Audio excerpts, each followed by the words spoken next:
Well, relatively near the fire line. We're about as close to the front of this fire or the head of this fire as we can be, but we're actually pretty far away. We're on top of a ridge here where, as you can see behind me, all of that pink back there, that's where we've been watching air tankers make fire retardant drops. Now, the reason they're dropping it here is because Idyllwild is about a mile that way, just to the west.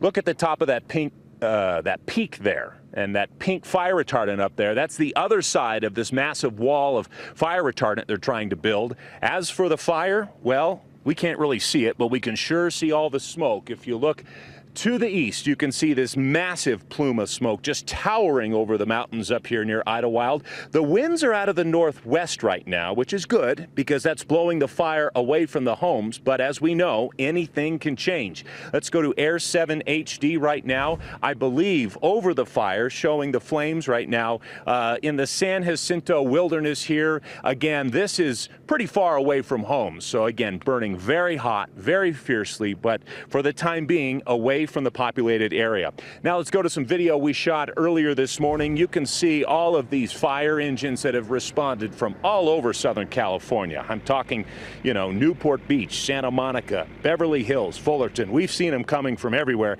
And again, this massive fire that has burned nearly 5,000 acres, destroyed structures, and forced thousands to evacuate appears to have been intentionally set by a Temecula man who's been arrested.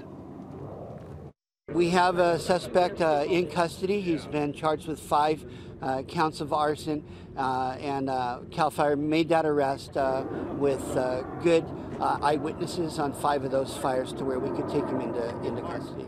And I'm glad they caught him when he did, because he had intentions to keep going.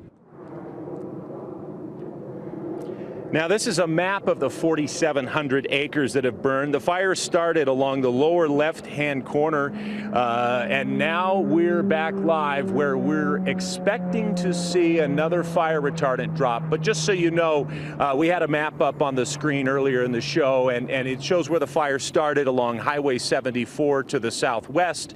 The fire is burned along the south side of Idyllwild, and now, for the time being, the head of the fire has burned past Idyllwild. So that's the good news. The wind forecast is favorable to keep the fire burning in that direction, but as we all know, those winds can shift, and if the fire comes back this way, the structure protection is in place in Idyllwild, but very unpredictable situation out here at the Cranston Fire. Hello, I'm Mark Brown. Click the ABC7 logo to subscribe to our Eyewitness News YouTube channel.